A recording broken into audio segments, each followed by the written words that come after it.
Hi, I'm Ken and welcome to Melrose.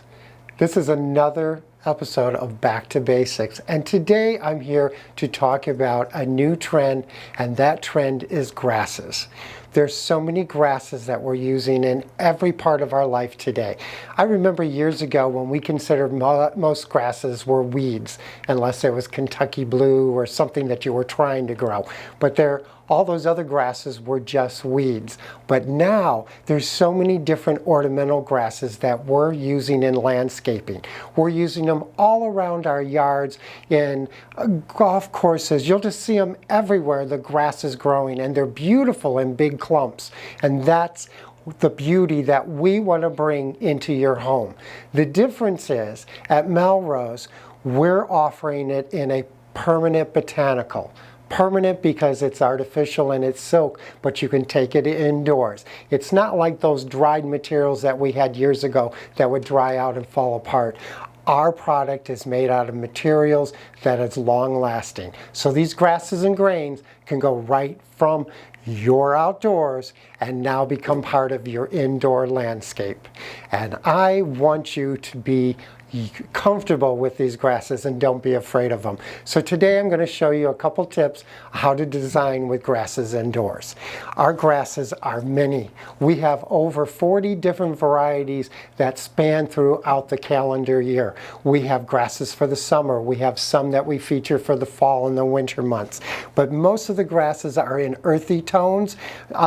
We have them from beige, creams to ivories to pale shades of pink, burgundies, and many shades of green. There are so many different grasses and grains to pick from. You will be amazed of the varieties you can have. We're going to start today with some of these grasses. This one is one of my favorites. This is the rabbit tail. This one here in this lighter pink shade is a foxtail. We also have stilby blossom.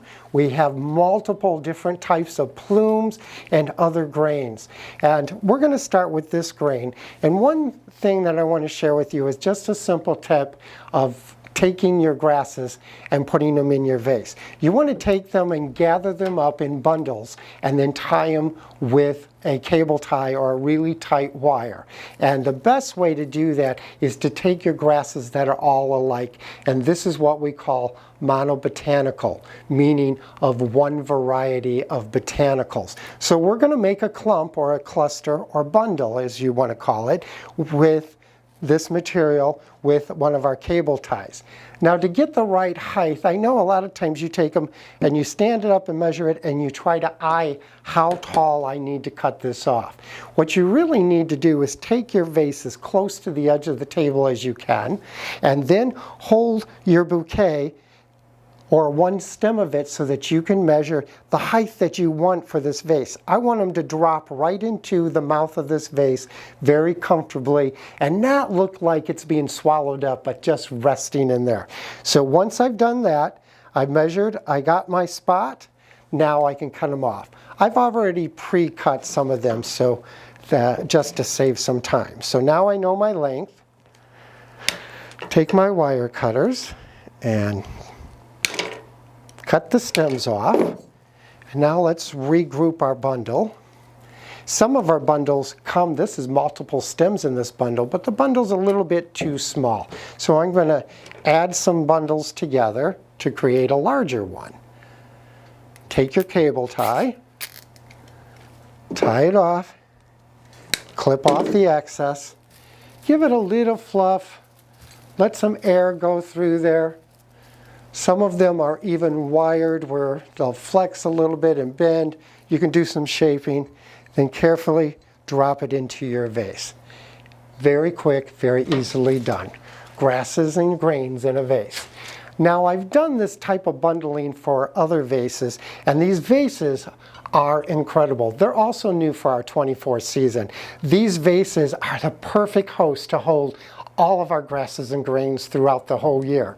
I've taken our rabbit tail and I want to drop this one into our tall vase and see how beautiful it looks. It just stands majestically. We've taken some small bunny tails and cable tied it, and we're dropping it in another vase. See how easy this is? Just bundle them, but keep it all the same variety. That's the key. That gives the explosion and the expression at the same time. This is the astilbe bundles of all of our astilbe blossoms. Look at how nicely they rest in that vase and how flowing and beautiful it looks. Now you can mix all of your stems if you'd like, but I've been sharing with you just some simple botanicals. But first I just wanted to share with you this. This is a eucalyptus in this natural brown color that I really like. It's almost a camel color, but it blends very nicely with all of our grasses and grains.